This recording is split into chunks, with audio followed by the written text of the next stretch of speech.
வணக்கம். Red news செய்திகளுக்காக பிரின்சி. ஆரணியில் மிகவும் பழமை வாய்ந்த ஸ்ரீ வேம்புலியம்மன் கோவில் கும்பாபிஷேகம் வெகு விமர்சையாக நடைபெற்றது.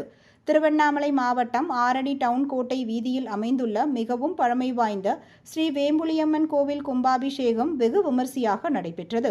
மேலும் ஏற்கனவே அமைக்கப்பட்ட யாகசாலையில் கணபதி ஹோமம், ஸ்ரீ லட்சுமி நவகிரக ஹோமம், கோபூஜை, புதிய சிலைகளுக்கு கண் திறத்தல் உள்ளிட்ட ஹோமம் நடந்தேறியது.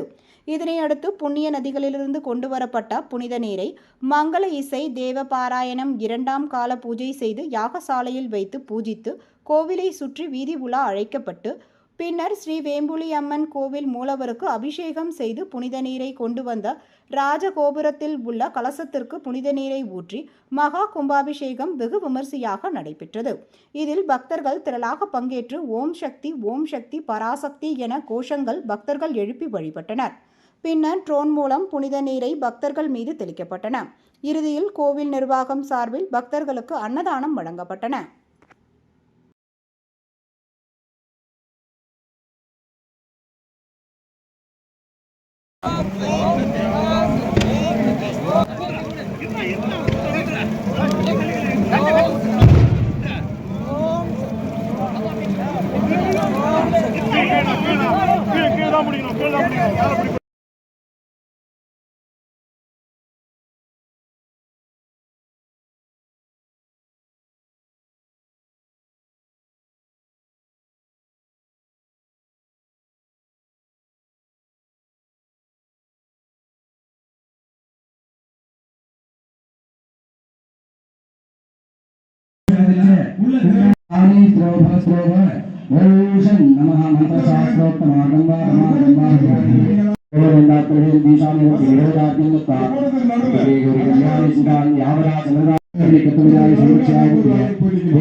Gorangastanimo Vishalmadino Nirino Gorandano Renam Yaram Satanayino Vanetri Masangino Muraya Yamni Vidradin and Nimunshari